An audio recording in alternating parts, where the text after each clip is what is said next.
Se você é dos anos 90 ou início dos anos 2000, é provável que você cresceu ouvindo falar que o Japão era um sinônimo de tecnologia, inovação, cultura e desenvolvimento, e que não era segredo para ninguém que em poucos anos o Japão passaria aos Estados Unidos e se tornaria a maior economia do mundo. E ainda na década de 90, o Japão era admirado por ser um país próspero e seguro, e ainda tinha a maior taxa de expectativa de vida do mundo, e a sua economia crescente lhe dava a honra de ocupar a segunda posição entre as maiores economias do mundo, com 4,7 trilhões de dólares. Mas aqui estamos, em 2023, e o Japão está longe de se tornar a maior economia. Pelo contrário, Estados Unidos e China lideram as primeiras posições com um PIB muito, mas muito maior que o do Japão. Ou melhor dizendo, em 2022 o PIB do Japão era de 4,9 trilhões de dólares. E o que isso quer dizer? É que em 30 anos o Japão só foi capaz de prosperar 200 bilhões de dólares. Enquanto isso, no mesmo período, os Estados Unidos passou de 11,7 para 18,6 trilhões de dólares, ou seja, 6,9 trilhões de dólares de crescimento no seu PIB. E o crescimento da China, então, nem se fala. Mas então, o que aconteceu para que o Japão parasse no tempo e deixasse de subir na lista das maiores economias do mundo? Para entendermos a estagnação econômica no Japão, nós precisamos voltar um pouco no tempo e relembrar de alguns acontecimentos bem marcantes na história, como foi o caso da explosão da Little Boy em Hiroshima e Nagasaki na Segunda Guerra Mundial, que afundou o país e, consequentemente, a sua economia. E é óbvio que perder uma guerra, e principalmente nas proporções de uma guerra mundial, traria imensas consequências para qualquer país que fosse, e para o Japão, além de ser ocupado por forças americanas, ele ainda sofreu algumas consequências que foram cruciais na história japonesa. Como a primeira delas, ele foi forçado a criar tendências democráticas, ou seja, ele teria que deixar de usar o sistema de imperador e se adequar ao sistema ocidental, e foi aqui que o imperador Hirohito perdeu por completo a sua força, mantendo somente o seu título e a influência no país. No entanto, punir o imperador era um risco muito alto, que provavelmente não facilitaria as coisas e só aumentaria as chances de revoltas e conflitos contra as forças de ocupação, o que não seria nada bom, já que o imperador era visto quase como que um deus pelo povo japonês. Então os americanos entenderam que seria mais interessante manter o imperador no cargo, porém, isentando ele de quaisquer responsabilidades e limitando seu poder através de uma constituição. E em março de 1946, a nova Constituição foi votada e aceita pelo povo japonês, e em abril, o Japão teve as suas primeiras eleições democráticas, elegendo pela primeira vez o seu primeiro-ministro.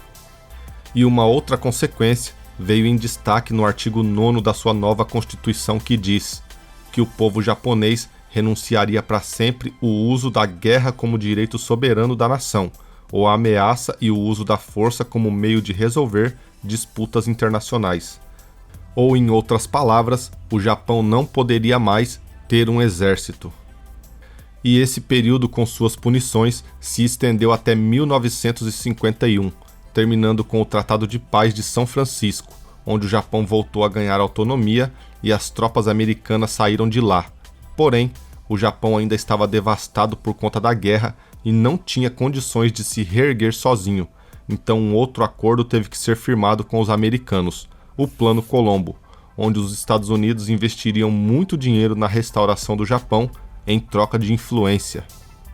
E com muito esforço e dedicação do povo japonês e muito dinheiro dos americanos, fez com que o Japão nos próximos 40 anos tivesse um crescimento econômico avassalador, e esse período ficou conhecido como o milagre econômico do Japão, fazendo com que sua economia crescesse invejados 10% ao ano em todo esse período. E na década de 80, o Japão não parava de crescer, e a sua economia já era a segunda maior do mundo, o que era admirável para um país que há bem pouco tempo estava completamente devastado. Havia muito investimento no setor privado, o setor imobiliário estava altamente aquecido e a sua bolsa de valores estava voando, e isso tudo já até permitia aos japoneses a fazerem piadinhas com os americanos, onde eles diziam que só o Palácio Imperial já valia mais que todo o estado da Califórnia. Só que os anos 90 estavam próximos e seria aqui que o Japão entraria em uma crise que se estenderia até os dias de hoje. Mas como de fato tudo aconteceu, é o que eu te conto agora.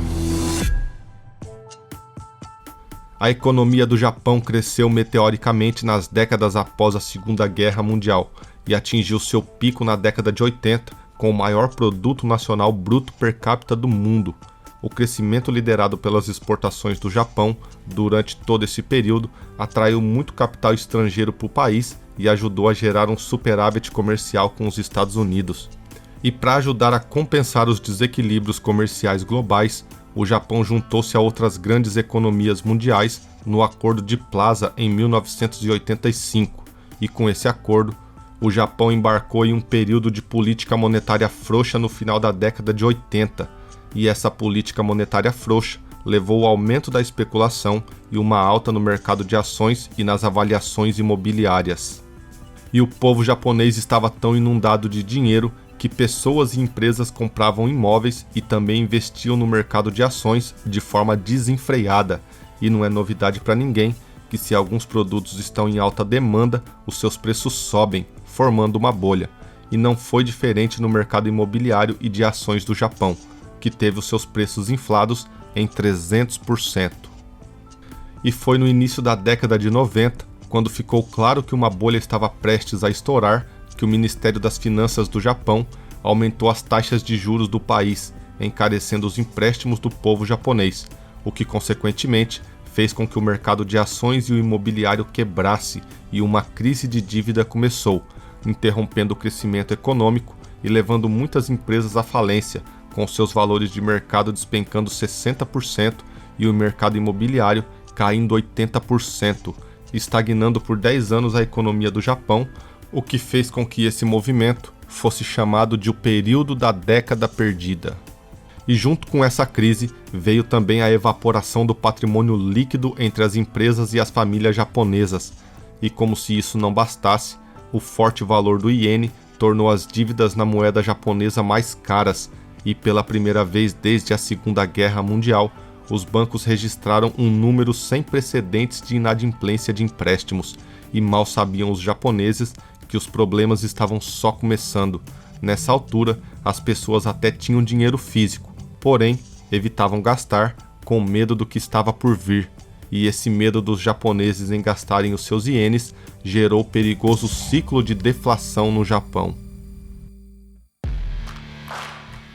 A deflação é o contrário da inflação. Ao invés dos preços das coisas subirem, eles caem, o que à primeira vista pode até parecer bom, só que não. Em crises de deflação, os preços das coisas não caem de forma saudável, e sim por conta da oferta e demanda, onde há muitos produtos no mercado a serem negociados e pouquíssimas pessoas querendo comprar. E naturalmente, se não vende, o preço das coisas tendem a se reajustar para baixo até as pessoas estarem dispostas a comprar, e a queda nos preços dos produtos é só o primeiro dos problemas. Depois, temos também as fábricas e construções, que precisam diminuir suas produções, já que o produto circulante no mercado não está sendo vendido, o que consequentemente diminui a compra em matérias-primas para produções de novos produtos. E logo, outro problema se apresenta: se não há uma produção em larga escala, as empresas não precisam manter um número grande de funcionários, e um despedimento de trabalhadores em massa acontece, e a maioria dos que se mantém empregados ainda acaba por ter os seus salários reduzidos. E se agora muitas pessoas estão desempregadas e outras ganhando menos, é óbvio que só vão comprar coisas essenciais, fazendo com que a deflação continue, e todo esse movimento vai gerando cada vez mais um efeito em cadeia de forma negativa, e foi exatamente isso que aconteceu com o Japão. Cada vez mais pessoas desempregadas, salários reduzidos e empresas fechando as portas fez com que ele perdesse o seu título de tigre asiático e passasse a ser chamado de o homem doente da Ásia. No início dos anos 2000, o Japão parecia estar se recuperando, porém, em 2008, a crise do subprime que afetou o mundo inteiro derrubou novamente a economia que ainda era fraca do Japão. A crise imobiliária e financeira de 2008 dos Estados Unidos teve um impacto significativo na economia global, incluindo o Japão, que depois de anos sofrendo com a deflação, mais uma vez se via na mesma situação. E embora o Japão não tenha sido o epicentro dessa crise, ele foi afetado indiretamente de várias maneiras, como por exemplo, o impacto nas suas exportações. O Japão é uma economia altamente dependente das exportações, especialmente para os Estados Unidos, e durante a crise, a demanda por bens e produtos japoneses diminuiu à medida em que a recessão dos Estados Unidos afetava o consumo, e isso levou a uma queda nas exportações japonesas, afetando negativamente as indústrias exportadoras do país, e o setor automobilístico foi um deles, com os Estados Unidos comprando menos carros do Japão. O país seguia tentando se recuperar. No entanto, em 2011, um dos piores terremotos de sua história mais uma vez destruiu o país e a sua economia, sem falar das mais de 15 mil pessoas que perderam suas vidas. O governo tentou de várias formas levantar a economia do Japão com algumas manobras fiscais, e o Banco Central até reduziu as taxas de juros em valores negativos, tornando os créditos mais baratos na intenção de incentivar a economia do país. Só que em 2020, o mundo todo foi surpreendido por uma pandemia que mais uma vez foi um impeditivo de crescimento econômico para o mundo inteiro e inclusive para o Japão. E ainda temos que lembrar que a dívida pública do Japão atingiu uma nova máxima histórica pelo 7º ano seguido, sendo ele o país mais endividado do mundo, e segundo o Ministério das Finanças, sua dívida registrou 1,274 trilhões de ienes, ou cerca de 9,4 trilhões de dólares no final de março deste ano. Isso representa perto de 215 bilhões de dólares a mais que 2022.